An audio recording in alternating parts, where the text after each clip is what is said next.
Assalamu alaikum dear students. How are you all? Hope you all are doing well and having a great time at your home. This is your teacher Rosina and I welcome you to another lecture of English for class 6. So let's start our class with the great name of Allah who is the most merciful and beneficial.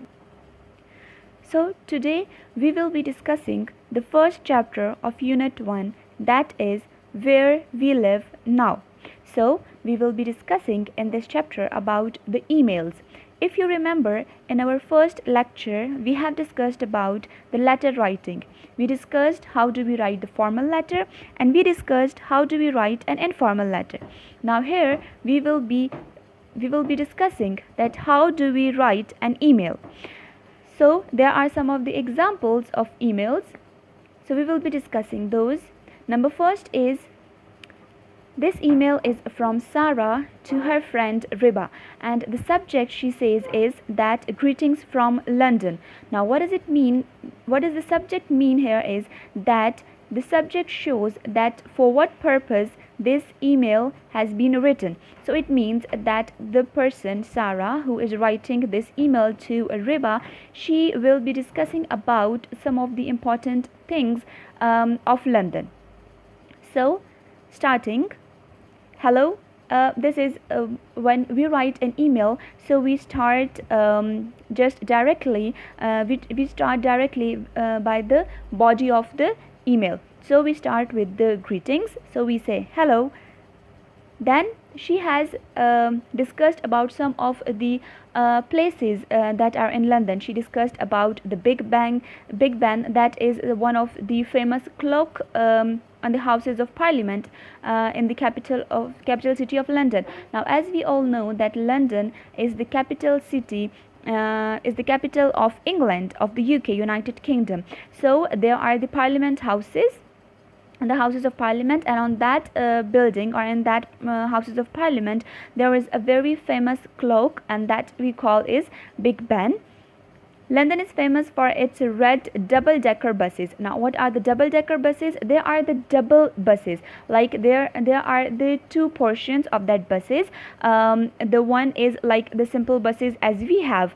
Now if we attach the same sort of seats, we make the same arrangement of seats above the roof of on the top roof of the bus, and we make a double bus, so that is called as a double-decker buses, where you can sit upstairs as well as downstairs. Now there are stairs in that buses where you can sit upstairs. You go to the upper portion of the bus through the stairs, so you can sit upstairs and downstairs as well.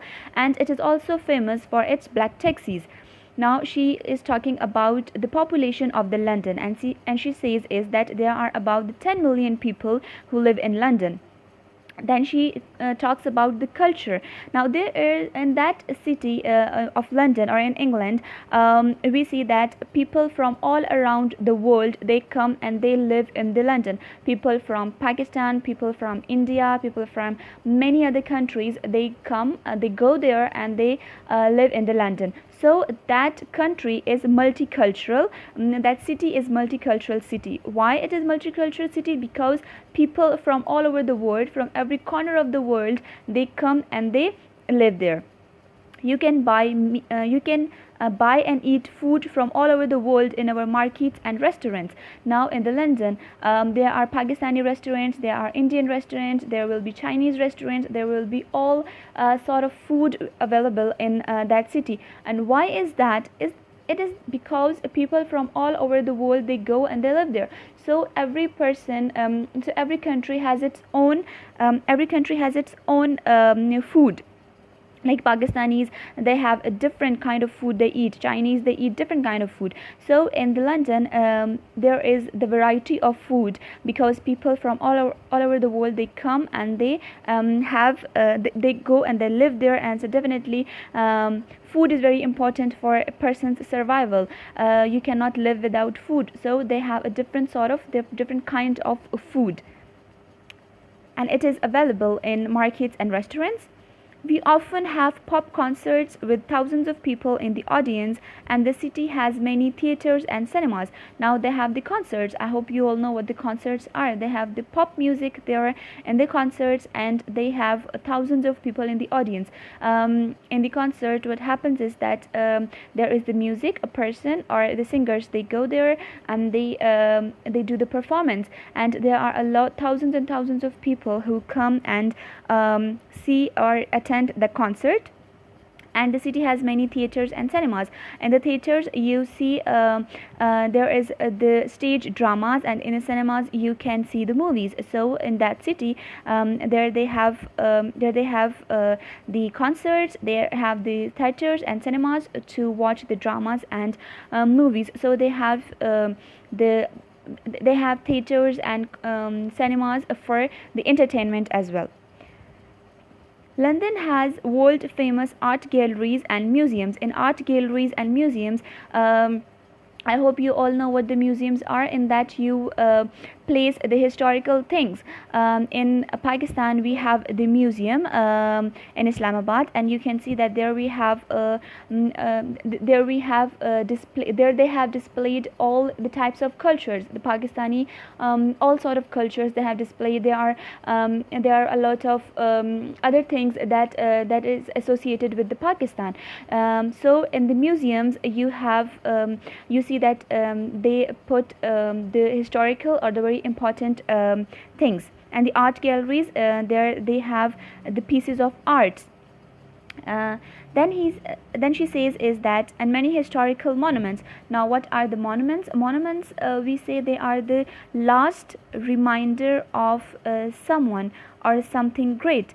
Monuments are when a person does something very great, if that person is very famous, and when that person dies, or maybe when that person is alive as well.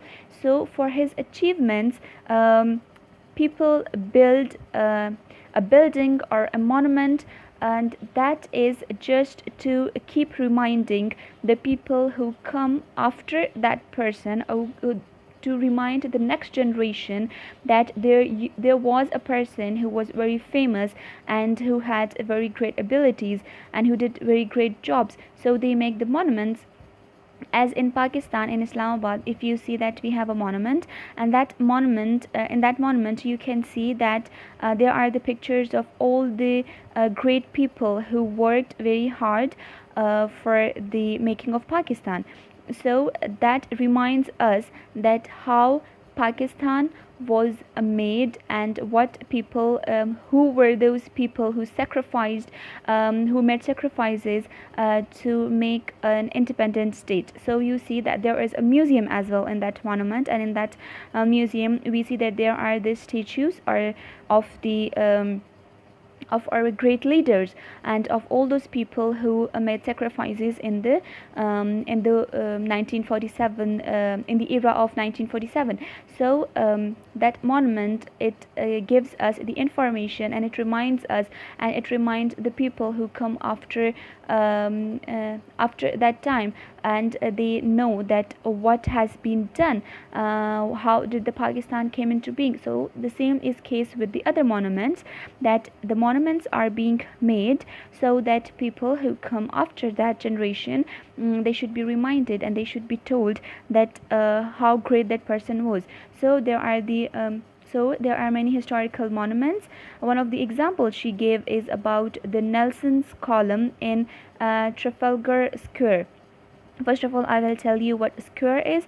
A square is a place that is a ground and that is surrounded by many buildings, right? So that is called a square, and there is one of the Trafalgar Square in London, and in that square there is a monument of the Nelson's, that is called as the Nelson's column. Now what is the Nelson's column? That monument was built between 1840 and 1843, and that was built, why that was built? Because it was built to show respect to a person, and his name was Admiral Horatio Nelson.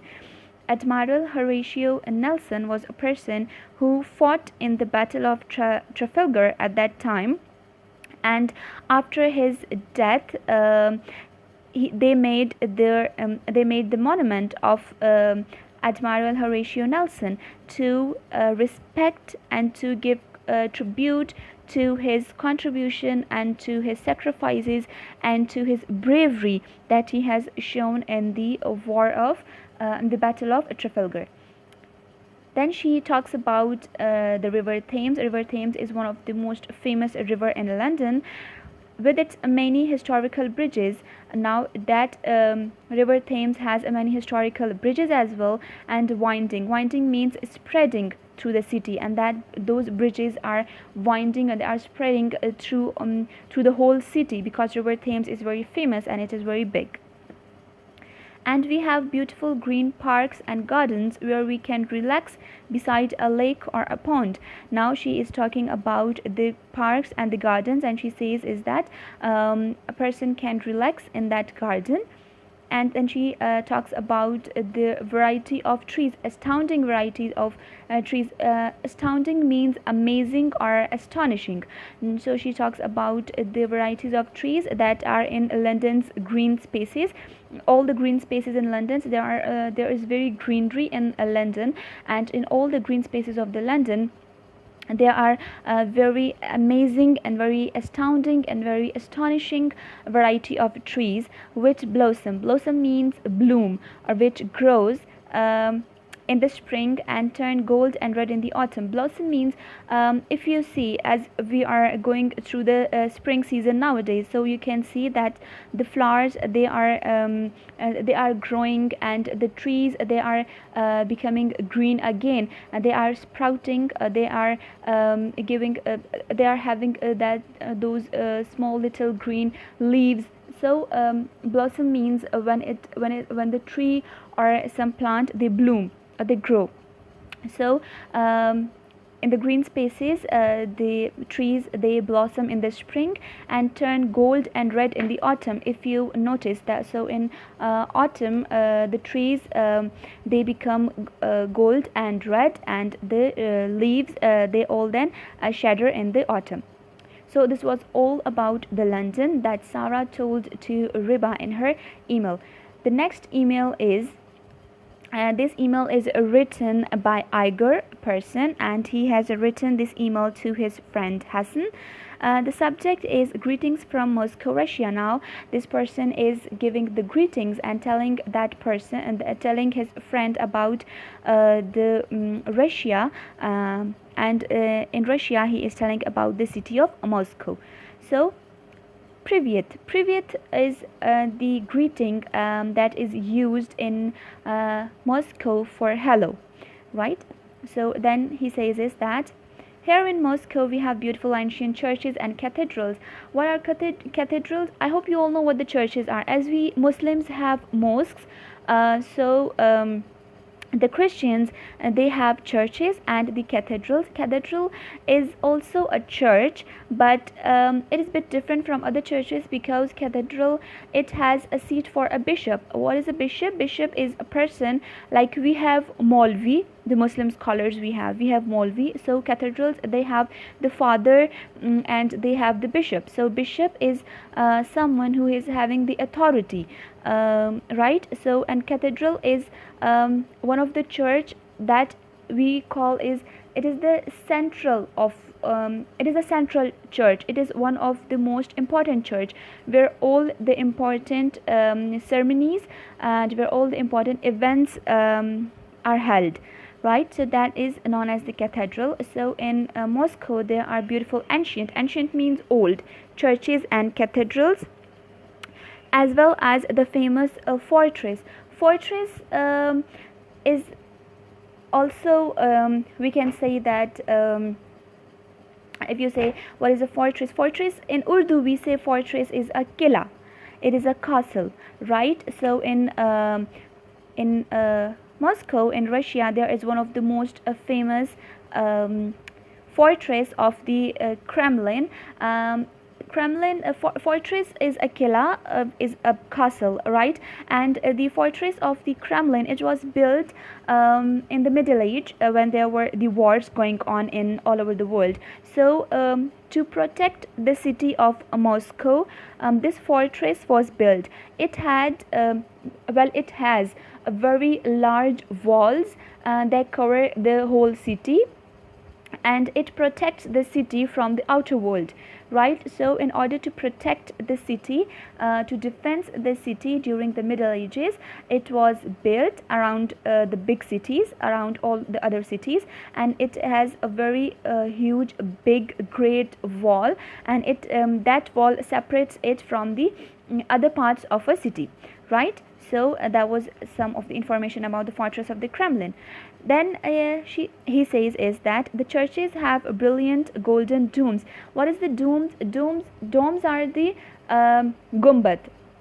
If you see that some of the buildings, they have the half spherical type of roof, right उनकी जो छत होती है वो गोल होती है, ठीक है. They have the half spherical type of roof, so that is called as the domes. So the churches, they have the brilliant golden domes which are very bright in winter sunshine.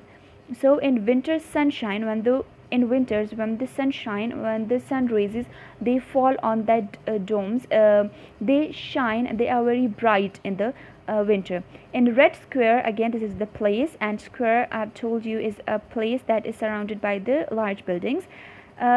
We have St. Basil's Cathedral. Now one of the famous cathedral or the church in Moscow is St. Basil's Cathedral, which was built in the 16th century, and this was built in 16th century, and it has 8 domed chapels. Domed, I have told you, domed chapels means that on the top of the roof they have that a spherical half circular shape of that roof on the top of that building. So that is all the dome, but there is the difference. In some areas the domes can be different. It's not necessary that they are always in circular shape. Now if you see that he says is that in that the domes of the St. Basil's Cathedral, they are some square. It has the 8 domed chapels, and some of them are square, some are octagonal. Octagonal means that they have the 8 sides, each with a multicolored exterior. Exterior means the outer part of the outer cover of that domes. So they are multicolor, and it is a very wonderful sight. Then he talks about the world famous art galleries, and he says that there you can see the beautiful Russian portraits.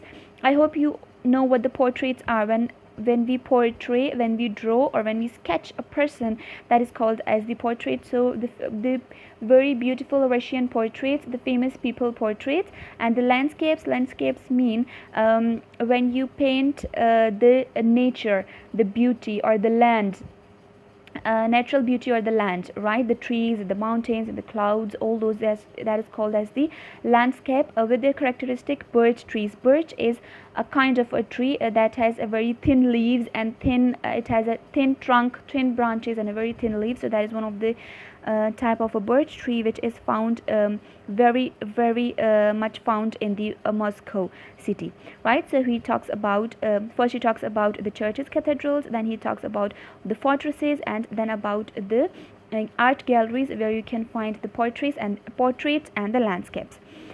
Then he says is that in winter it is then he talks about the temperature of the Moscow, and he says that in winters it is below the 0 degrees, below the freezing point in Moscow. And in the Moscow there is a very deep snow. Of course you can imagine that if anywhere the weather or the climate is below the freezing point, it is below 0 degrees centigrade, so there will be definitely a lot of snowfall. So in Moscow there is there is deep snow for months, and and the Moscow River they freezes over. So the Moscow rivers they freeze in the winter, and the worst time is then he talks about the worst time they face is when the winter ends. When the winter ends, the snow starts to melt, and the snow, they have the slush there in the Moscow when winter ends and summer is when summer is coming, right? So the weather is warm, so the snow starts melting. So when the snow starts melting, you see there is a soft crunchy snow when you have this snow and little bit of water in it, right? So that slush, that is called a slush. So he says that they have to walk in the slush for several weeks, because the snow is melting and it is the snow is no more hard, so it is a soft crunchy snow, and they have to walk in that slush for several weeks. So they have the deep wet dirty brown slush for several weeks, so they have to walk in that. So in this email he has discussed about, the person named Iger has discussed about the Moscow city in Russia, and he talked about the churches, about the fortresses, and about the art galleries, and then he talked about the temperature or the climate of that city. The next email we have is from Jengbo to Asad, and the subject is greetings from Kathmandu. Now that person is writing the email from Nepal. So this person is saying, hi, here in Nepal we have Mount Everest. I hope you all have heard about the world famous and the world highest mountain, that is the Mount Everest, and that Mount Everest is in Nepal. Then he says is that which in our language we call Sagarmatha. In Nepalian language they called Mount Everest as Sagarmatha, and its height is about 29,035 feet. The height of Mount Everest is 29,035 feet. He says that it is the highest mountain in the world. Now he says that many people from all over the world, they come to see the Mount Everest. They come to climb the Mount Everest because it is one of the highest mountains. It is the highest mountain of the world. Then he says that in 1953 there was a person, Nepali Sherpa. Sherpa is a group that they used to live. They are living in the mountainous regions, mountainous area of the Nepal. So there was a person from a Sherpa group, and his name was Tenzing Norgay, and he became the first man, and along with that person there was another person. His name was Edmund Hillary, and he was from New Zealand. So these two people, Tenzing Norgay and Edmund Hillary, they were the two people, one from Nepal and one from the New Zealand. They were the first one to climb the Mount Everest, and they reached the roof of the world. Roof of the world is called to the Mount Everest. The mountaineers name for the summit. Summit means the peak of the Mount Everest, the topmost point of the Mount Everest. So they call the roof of the world. Why do they call it the roof of the world? It could be because that is the topmost point of the world. So they call it the roof of the world. So these two people were the first one to climb the Mount Everest, to reach to the roof of the world, to reach to the topmost point of the mountain. Then he talks about that last year a local 15-year then one of the 15-year-old girl, she also she was the youngest mountaineer ever to reach to the summit. Then he talks about that the animals like horses and cows, they are not able to climb such high altitudes, right? The horses and cows, they could not climb the highest point of the Mount Everest, but one of the most precious animal in that region is the Yock. Yock is a kind of an animal. It resembles the ox. I hope you all know what ox is. This animal has a strong heavy, large horned animal that likes to live at heights up to 18,000 feet. Now this animal can live up to the height of 18,000 feet, and it has a long, thick, shaggy coat. It is covered in it has a shaggy coat means that it is covered in the very thick hair on his body. It has a very thick layer of hair. And this animal who resembles to the ox, and its name is Yock, it provides the people of Nepal with the food, transport, shelter and clothing, right? So it provides them with the food, with the transport, with the shelter and with the clothing. Can you see why the Tibetan word for Yock is Nor, which means wealth? The Tibetan word for Yock is Nor, and that word means wealth. Why does it mean wealth? It is because this animal, it provides them with food, with transport, with shelter and with clothing. So class, in today's lecture we have discussed about the first 3 emails. So now we will be moving towards the exercise.